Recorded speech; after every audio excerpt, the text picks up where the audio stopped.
नमस्कार दोस्तों, आपका ज्ञान की कहानियों में स्वागत है। कहानी शुरू करने से पहले आपसे विनती है, यदि आपने चैनल को सब्सक्राइब नहीं किया तो प्लीज़ चैनल को सब्सक्राइब करें और बेल आइकन दबा दें। आज की कहानी है जय एकादशी व्रत की कहानी।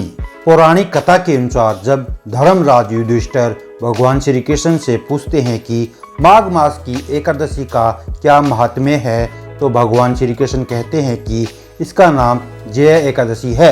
इस एकादशी पर व्रत करने से मनुष्य को भूत पिशाच की योनि का भय नहीं रहता है। इसी विषय में कथा सुनाते हुए भगवान श्री कृष्ण कहते हैं कि एक बार नंदनवन में उत्सव चल रहा था। इस उत्सव में सभी देवतागण, सिद्ध संत और दिव्य पुरुष उपस्थित थे। इस उत्सव के कार्यक्रम में गंधर्व ज्ञान कर रहे थे एवं गंधर्व कन्याएं नृत्य कर रही थी। उसी समय नृत्यांगना पुष्पवंती सभा में ज्ञान कर रहे माल्यवान नाम के गंधर्व पर मोहित हो गई।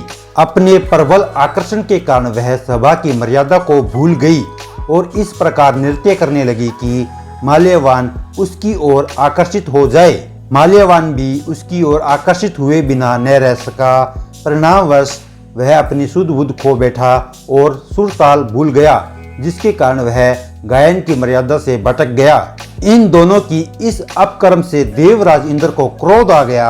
उन्होंने दोनों को श्राप दिया कि वे स्वर्ग से वंचित हो जाए और पृथ्वी पर अति नीच पिशाच योनि को प्राप्त हो। श्राप के प्रभाव से दोनों पिशाच बन गए और हिमालय पर्वत पर एक वृक्ष पर अत्यंत कष्ट भोगते हुए रहने लगे। एक दिन दोनों अत्यंत दुखी थे, जिसके चलते उन्होंने सिर्फ फलाहार किया और उसी रात्रि ठंड के कारण उन दोनों की मृत्यु हो गई।